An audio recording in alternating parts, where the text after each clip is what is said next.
mahsulotimizni xotirjam iste'mol qiling. Sizni shu bedil xoli qilish bizning nishonimiz. Assalomu alaykum, Ashpaz To'rbekdi, Ashpaz Undar salonimizning aziz ishtirokchilari. Biz bugungi programmamizga shokolad choy tomoqxonasining bosh oshpazi Ahmadjon Aslonni alohida taklif qildik. Assalomu alaykum Ahmadjon Aslan. Va alaykum assalom. Siz bugungi programmamizga qaysi tomoqni olib keldingiz? Qo'rg'a kotlet degan taomni olib keldim. Bo'ladi. Unda bo'lsa, mush qo'rg'a kotletningki tayyorlanish usuli qiziqsanlar, diqqatinglar davomli bizning ekranimizda bo'lsin. Unda bo'lsa Ahmadjon Aslan mush qo'rg'a kotlet ketarlik materiallarni bir tushuntirib o'tamsiz. Buningga asosiy tushadigan materiallar qo'yning qo'rg'isi, baranga, qizilmoch, tuxum, zencevil, g'o'lpiyaz, samsaq. Bo'ldi. Unda bo'lsa o'shanaqa ketarlik bir tam xurishlar bilan bir o'rtoqlashib bersak.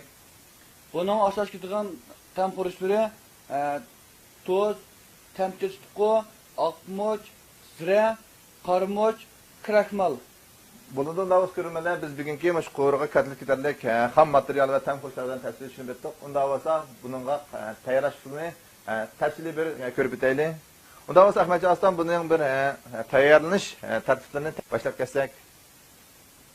Buning asosiy tayyorlash usuli qo'yning qo'rg'isini, sirtqi go'shtni butunlay shib bo'lgan ekan, qo'rg'iniki amizda birdan bir ajirtib, bo'lgan ekan mayatdagi go'shtlarni buni ushoq holatda qilib bu go'shtlarni chanaymiz.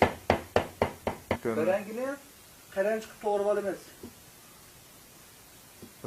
Qizilmochni ushoq holatda to'g'raymiz. G'o'lpiyaz maysni ushoq holatda keltirib olamiz. Samsaqni nippiz holatda shulab to'g'rib olamiz. G'o'lpiyazni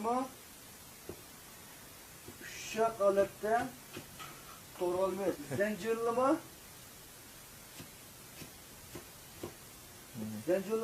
nippiz holatda. Buni intayin chiroyli to'g'rib oldik ekanmiz, ustam, Shaklni chiroyli, shaklni chiqarib qo'yamiz. Bo'ldi Ahmadjon Aslan, bunda bo'lsa biz hozir shu qo'rmini qo'rishni boshlasak bo'ladimi? Bizning tayyorligimiz kam. Qaysi tayyorlar kam bo'lib qoldi? Biz go'shtlarimizni tamlantirib, anda qo'rsak bo'ldi. Demak bu bir muhim nuqta ekanda. Bu eng asosiy muhim nuqta. Bo'ldi, unda bo'lsa Ahmadjon Aslan shu go'shtni bir tamlantirish usulini bir o'rtoqlashaylik.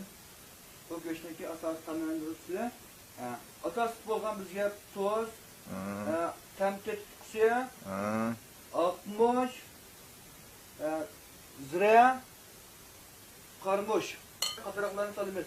Sirpo'ni ekan, bunga bir tuxumnikini eqini kraxmaldan go'shtdagi ozchiq miqdori qarab qo'yamiz. Qo'rg'ini, go'shtni tekshi holatda yamlashtirib, chaplashtiramiz. Nihoyat tekshi chaplashtirib oldik ekanmiz-da, ustam, shundami? Tekshiramiz to'g'ri.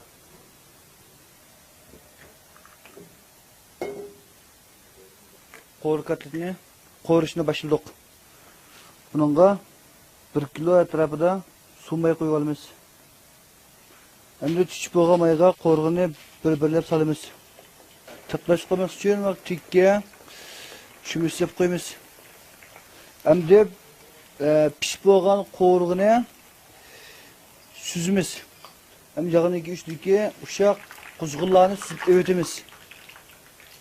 Endi tayyor qilgan barang qalanishni solamiz. Buni tuxumas uchun tik chumush solamiz. Bu pishib bo'lgan barang qalanishni endi cho'zla asta suzib olamiz. Bir chumush mayni qozonga asta qo'yamiz. Qo'yib bo'lgandan keyin buningga zencevil, samsaq, g'o'lpiyaz qatorlar bilan asta qo'yamiz. Buningga ko'kmuch chanalmisi, pomidor qiyomidan oz miqdorda qo'shib qo'yamiz. Buningga qo'rib qo'ygandan keyin 3 chumush suv quymiz.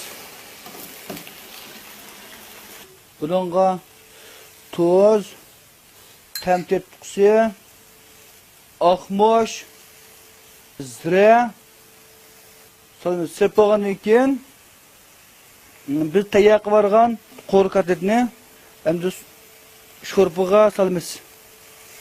Tayyorlab olgan taqsimizga barang qalamchini chiroyli holatda o'ttirga qo'yamiz. Pishib bo'lgan qo'ri kotletni asta suyib, cho'lg'ilib tutgandan keyin buningga tayyor va qizilmoch, to'g'ramchi va g'o'lpiyoz maysini silib, tayyor bo'lgan qo'ri kotletniki ustiga tekshi holatda qo'shib beramiz. Sonra bu to'liq tamomlab tugadi.